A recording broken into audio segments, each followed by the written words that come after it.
Welcome back to the channel. I'm Justmoparjoe. This will be part 2 of that video series I promised you. Part 1 was safety stuff. If you're going drag racing for the first time, check out that video. I'll put a link to it. Part 2 is the good stuff. This is what I really want to share for you. This will help, I think, even somewhat experienced drag racers. There's some stuff out there you may not know about. I've kind of come up on, and other people, older racers, have taught me. So I hope y'all stick around for that. It's in this video, but I'm trying to cover everything very quickly here. From when you pull up to going down the track, everything that's happening, and then getting your ticket at the end, out the door, what you need to know. So y'all hang out for that. I got some good footage here from some of my past races and some other stuff that you need to check out as I'm explaining. So let's get started. So once you know your car is safe and ready to race, you go ahead and pull up here in the staging lanes. You'll see my purple Barracuda here pulling up. This is just for a time trial on a test and tune day. I do recommend, if you can go to a test and tune day and kind of figure the track out, see the layout of the place, and kind of see how it all works, that's always a good idea. But most tracks are very similar. They'll have staging lanes. They'll have someone direct you a lot of the time. Other times, if there's no one there, you can just go ahead and start pulling up, do your burnout and stuff like that. We're going to talk about it. Here's another picture, just showing some street cars, courtesy of Bad Tree Productions. So you can see anything literally at the racetrack, and they, you know, as long as your car's safe, they encourage you to come out and race. I'll show you just my car kind of going through everything before I actually explain it. And this will be a full pass, burnout, tree, stage, everything, full pass, and then I'll start explaining.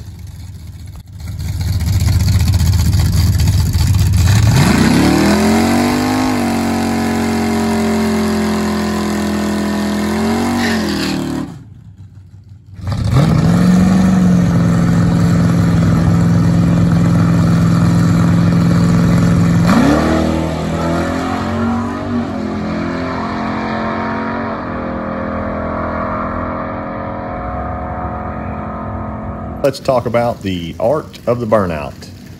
Here, this is my old black truck. I'm in the right-hand lane, obviously, and you see both vehicles here are going to back up. This is how Sykeston is set up if you're going to the No Name Nationals. And I do have slicks on this truck, so they have a small channel there. You back into the water box. Notice I did not spin my tires over. I don't typically like to do that. In my mind, it is, you can actually sling some water up into your rear wheel well, and it could drip down later. So I just don't do it. I was advised that a long time ago. The tires are very wet where they are there. And notice I say, watch your water trail. So typically, when you back up into there, your tires are very wet.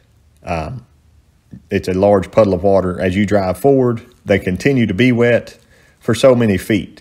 So after about 10 or 15 feet, you usually stop and do your burnout.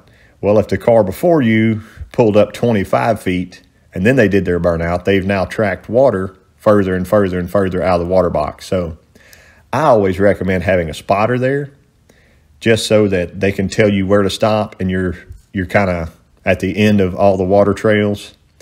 Because if you burn out and then you're before a water trail of somebody else, now your hot, sticky tires are driving through more water. So they're now partially wet. They're no longer sticky.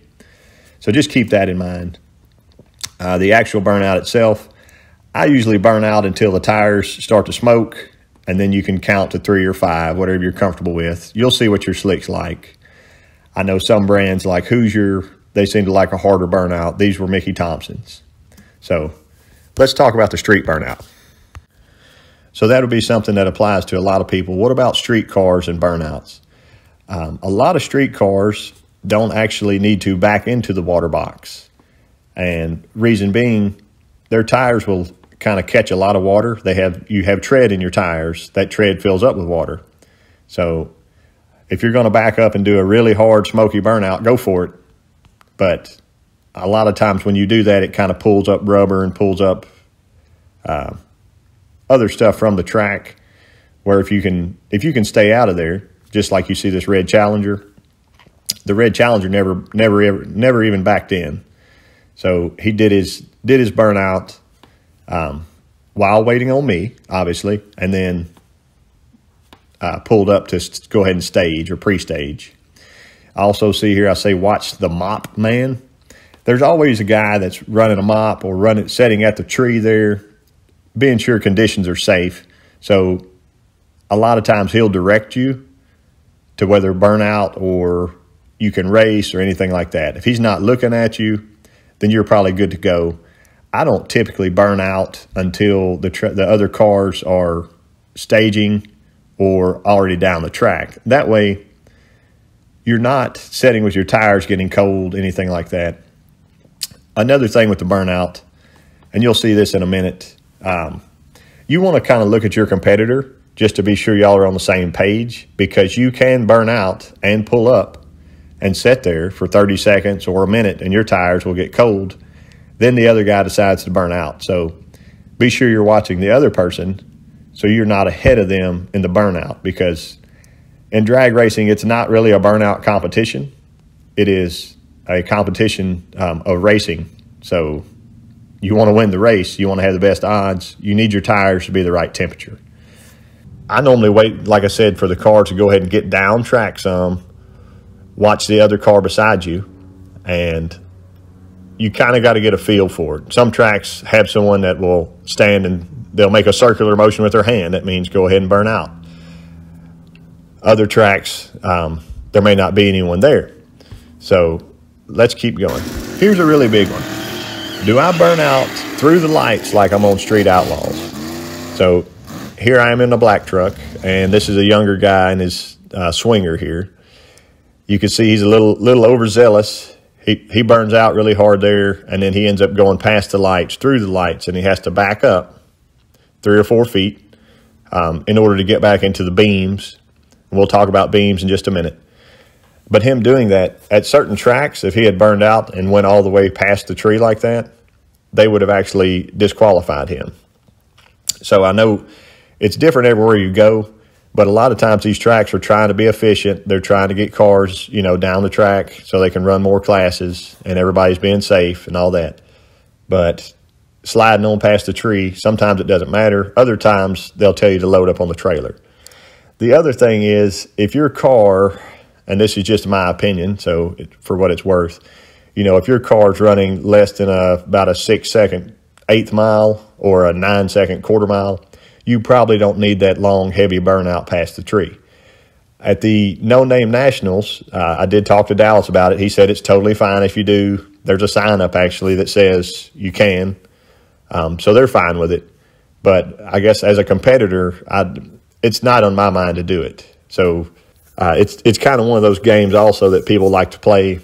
They want to back up and do a second burnout, and they want to drive all the way through the tree and back up and pull up and dry hop and all this stuff. That's wasting time. Like, if they're having to do that, they're probably having car issues, or they just, they want to make you sit there and wait. So just be cognizant of that. You'll have people that like to play games. You'll have people that will slow play you in the burnout box just so they know your tires are getting nice and cold, because their ultimate objective there is to win. So whatever they can do, even if it's cheating, they'll do it to you. So now we talk about what is bracket racing. Here's what's happening. So the 2 cars pulling up, no matter what class you run, there's typically a sportsman's class, a no electronics class, and then an electronics class. Some call that pro and super pro. Other classes call it foot brake and then pro or something like that. But in bracket racing, the 2 cars are going to pull up. We both have a time written on our windshields or side glass, however the track prefers it. And your time is what allows you to go down the track. And what that means, one person is actually allowed a handicap. So if, say, the red Challenger in the left lane dials a 10-second eighth mile and I have an 8-second eighth mile, they'll get to leave 2 seconds before I do. So in theory, we both cross the finish line at the exact same time.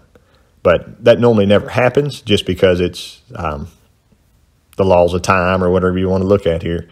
Reaction time plays a very big key role in winning a drag race. It doesn't matter if it's a short track, a quarter mile, or whatever. You trying to get that perfect reaction time and not red lighting. If you red light, you have left too soon and you automatically lose. So it's normally the first person who red lights loses. I've lost races before where we both red lit and the other person red lit after I did. It didn't matter because I lost immediately after I red lit. So that's kind of what bracket racing is. You dial your time. One person gets a handicap. You end up at the track. Whoever wins and does not run faster than their time, running faster than your time is called breaking out. If you break out, you lose. The only way to lose after you've both taken off and not red lit is to either break out, get outran on your time, or to cross the center line of the track. So even if you cross the center line and you come back over and you make it through the end, they will disqualify you. There's a lot of times people, they'll intently watch the center of that track. That's what kind of the Mop Man does and others. But they'll watch you. If you go over center line, then you automatically lose. It's a safety thing there. So here you see these two times displayed. These are not actually mine and the red car's times. These are the times of the people burning out. So as you back up to burn out and you pull forward, if you look at those two clocks and yours is wrong, it's not the dial-in on your window, then you need to stop and tell someone because they are going off of whatever time is on that clock right there. So if you wrote your 8 and it looks like a 9 or your 7 looks like a 1 or whatever, they put in what they see from the tower, which is 150 feet in the air away from you. And sometimes they may read it wrong. So just be sure you watch for those clocks right there and your times. Also, it's important to look at the times so you can see your competitor and see whether or not they're leaving before or after you. If they're leaving before you, then you need to realize that on the tree. So you're not watching the lights, because if you leave on their lights, you red light. So a lot of times guys like to be the first car to leave, the slower car, because then you have to get spotted that time. You have the handicap. You're already way down track before the other car has to catch you. So it's important to watch as you're driving, be aware of where the other car is in case you need to speed up or slow down, which in good drag racing, you should be wide open anyway and not doing what they call sandbagging. Sandbagging would be where your car can run a second faster than it actually dialed in as. So you're wanting an extra handicap to be able to drive out there and hit your brakes later or do whatever. So keep that in mind. Most of the time, sandbaggers get beat by good drag racers. Now the big question is, how does the Christmas tree work? The Christmas tree is that thing in the middle that has lights on it. And you're going to see several sets of lights here. The first two sets of lights will be your pre-stage and your stage. So the very top two bulbs, one on each side, are the pre-stage lights. As you slowly roll into the beam, you'll turn that on. Then there'll be another, I believe it's 8 to 12 inches that you'll slowly roll forward until you turn on the second light. Drag racing etiquette basically says that you should pre-stage and then allow your competitor to go ahead and pre-stage as well. So you both roll in, you turn on the top bulb on each side. If you need to sit and wait a minute, you can for the other person. Then you go ahead and roll into your second bulb and it lights up. That's called a staging bulb. The staging bulb is on, and if you have a really slow or bad reaction time, oftentimes, you may want to go ahead and roll a little bit further forward, and that will turn off the top bulb. That's called deep staging. But in order to deep stage, you need to write the word deep on your window so that the track knows that you are deep staged. Because if you don't have the word deep and you roll through that, they will cut your red light on for you and disqualify you.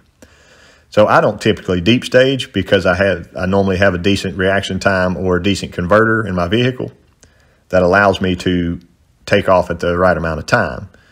So both top bulbs are on.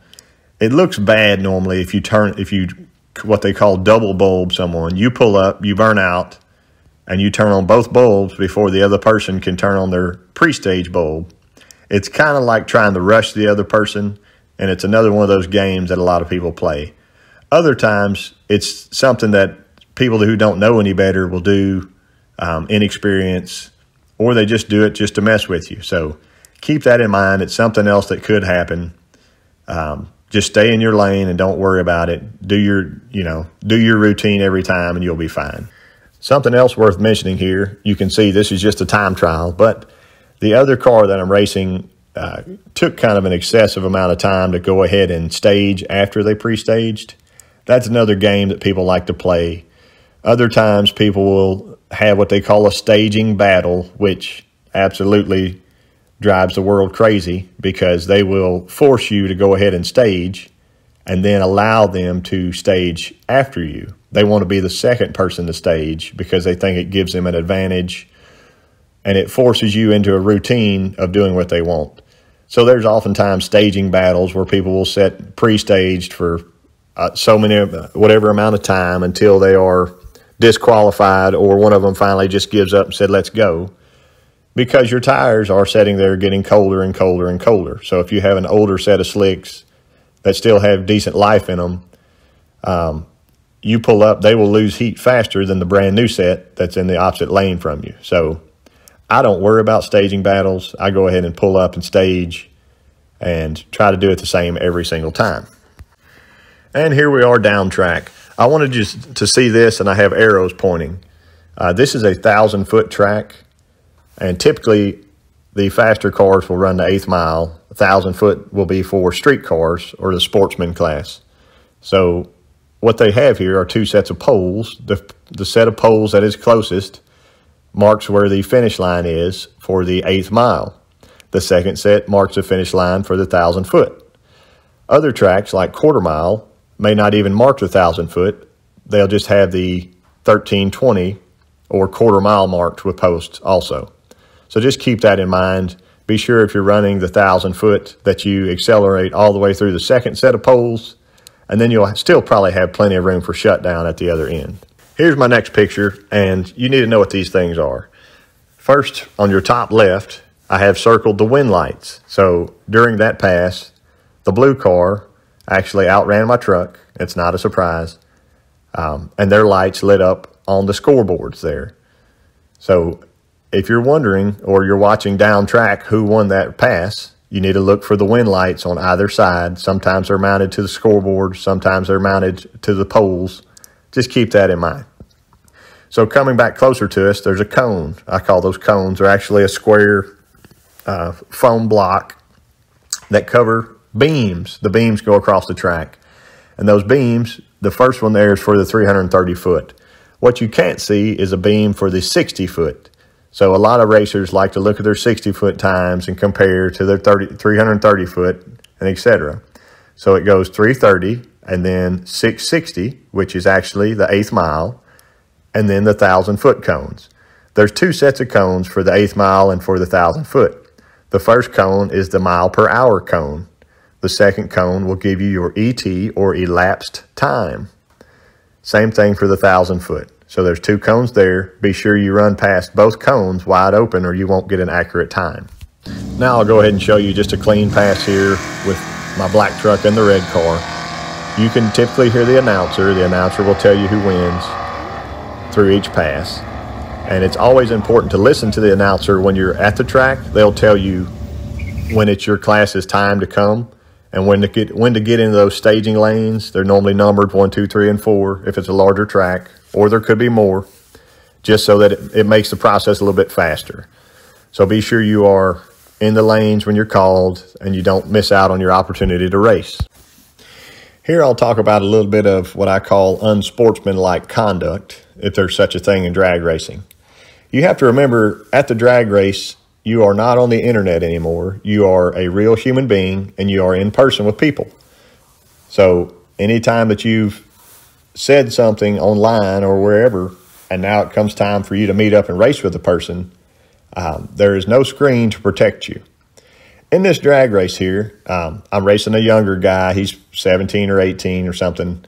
And you could tell earlier in his burnout, he pulled up he ended up burning out and going past the lights. So excited and stuff, whatever. He gets to the end of the track after we both race, and my truck actually breaks out. I lose because I run too fast. And he's excited for that. So as he's passing me at the very other end, he revs on his car. You can kind of hear it. It's a little ragged. But so him revving on the car basically says it's a big, basically like throwing up the middle finger to the person beside you. So as you get to the end of the racetrack, both cars are there. Usually the car that is closest to the turning lane will be allowed to turn first. You need to allow that car to turn before you turn so that you don't turn in front of them and they run into you. I know it's an obvious thing, but a lot of new racers don't know that, and they may end up cutting right over and cut somebody off. If the car is far, far behind you, then you can go ahead and turn, obviously. At the racetrack, usually the race cars have the right of way. So that doesn't mean that you can run over anybody in your race car, but it's kind of an understood thing. You're at the racetrack to watch race cars. So if you see one coming down the return lane or the pit road or wherever, it's good for you to step out of their way, especially if it's a loud car. They can't hear you. So a lot of times you could be yelling or moving or running or whatever. So if you're driving the race car, keep your eyes peeled for anybody that walks out or runs out in front of you, just like in normal traffic. But it's an understood rule. If you're a pedestrian at the racetrack, try to let the cars go on by. You get your ticket typically at the end of the track. You'll need to slow down, roll your window down, or open your door to get it. I always say thank you to whoever's there. You get your ticket, you come back, you look your ticket over. On your drive back from the ticket booth to wherever you're parked, you need to drive slowly and cautiously. Obviously, you don't do dry hops and burnouts and whatever. That looks bad, and they will kick you out of the track for doing that if it's an unsafe condition that you've made for everyone else. Other than that, I always check my car between rounds for any leaks or anything that pops up. If it's a bad enough leak, they will come and tell you, obviously. I like to check my lug nuts every so often, not over torquing them. I've done that before and broke a shank off. Just the general safety stuff. Check your fluids between rounds. Get in your routine. So whatever you do, do it every time. If you see a car or somebody that you know setting at the staging lanes, example, if my car is setting at the staging lanes and I'm at the No Name Nationals, I obviously don't need anybody to run up and beat on my window and say, "Hey, Justmoparjoe, what's up?" Like, I love everybody. I love all my fans. But if I'm in the staging lane, it's time to do business, okay? So that is a real time for a lot of people. So just keep that in mind. You don't want to distract somebody when they are about to be in a high stress situation. Don't forget, when you get to the racetrack, they typically hand you a tech card of some kind. You'll fill out your information on it. You'll write your number on your window. I enjoy having a spotter there with me, just so it's someone that can help you. They can help direct you, especially if your car is loud or you're sitting inside and you have your helmet on and you can't see and hear anything behind you. It's good to be able to look at someone, and if they're telling you to do this, turn your car off, that sort of thing. Hopefully this video helps somebody out there. I got a lot of big stuff coming up for my car this year.